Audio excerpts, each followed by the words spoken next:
परशुराम जन्मोत्सव समिती जुळे सोलापूर इथे या स्पर्धेचं आयोजन करण्यात आलं.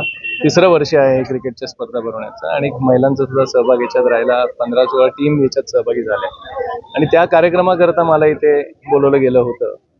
आणि आनंद वाटतो की गेली अनेक वर्ष म्हणजे 27 वर्ष आधी परशुराम जयंतीला इथे सुरुवात करण्यात आली सोलापूरला आणि हळूहळू त्याचं रूप मोठं होऊन आता वेगळे उपक्रम सुद्धा त्या माध्यमातून घेतले जात आहेत. क्रिकेटच्या स्पर्धाचं तिसरं वर्ष यावेळेला आहे. रक्तदानाचा कार्यक्रम होतो, शोभायात्रा निघते आणि खूप चांगले सामाजिक कार्य हे या समितीच्या माध्यमातून केलं जातं. आणि फक्त हे सप्ताहापुरतं नाही पण वर्षभर ही समिती कार्यरत राहते या कामाकरता आणि सर्व समाजाला बरोबर घेऊन इतर समाजांनाही बरोबर घेऊन वेगळे सामाजिक उपक्रम हे चालवतात आणि ही खूप चांगली भूमिका या माध्यमातून घेतली जाते.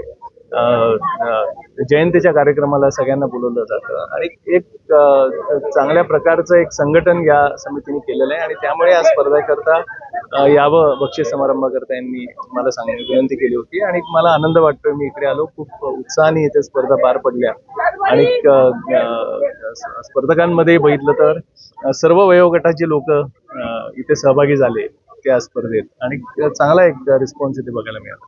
साहेब, आपण टिळक कुटुंबातून येतात. RSSचे सरसंघचालक मोहन भागवतांनी असं म्हटलेलं की शिवाजी महाराजांची जी समाधी आहे ती लोकमान्य टिळकांनी सुरू केली. महाराष्ट्रातील आंबेडकरांची असं म्हणतात शिवाजी महाराजांची समाधी जी आहे ती महात्मा फुलेंनी शोधून काढली. कसं पाहताय आपण? आता ही खरं असं आहे, आपण इतिहासातनं जे काही रेफरन्सेस मिळतात त्याच्यावर आपण ही एक कन्क्लुजन्स काढत असतो आणि तो जो काळ होता तेव्हा खरं तर तो गड हा ब्रिटिशच्या ताब्यात होता, मिलिटरीच्या ताब्यात होता. कोणाला जायला तिथे अलाउड नव्हतं त्यावेळेला आणि काही धनगर कुटुंब तिकडे राहत होती आणि त्या गडावर नाही तर बाकी कोणाला जाणंच तिथे शक्य नव्हतं. आणि डगलस म्हणून एक ब्रिटिश अधिकारी तिकडे गेला होता आणि त्यांनी वरती बघितलं होतं की समाधीचं काय व्यवस्थित तिथे नाही आणि कचरा खूप आहे, तिथे घाण खूप साठली आहे आणि त्यांनी बॉम्बे बुक याच्यात त्याचं वर्णन केलं होतं आणि सगळ्यांना आवाहन केलं होतं की महाराजांची समाधी अशा पद्धतीत तिकडे आहे आणि मग त्याच्यावर पुढलं कार्य ते साफ करणं बनवणं हे चालू झालं होतं. आता या ज्या सर्व गोष्टी आहेत हे सर्व इतिहासाने वेगळ्या पद्धतीने मग लोकमान्यांनी परवानगी मागितली होती, मग तिकडे गेले होते.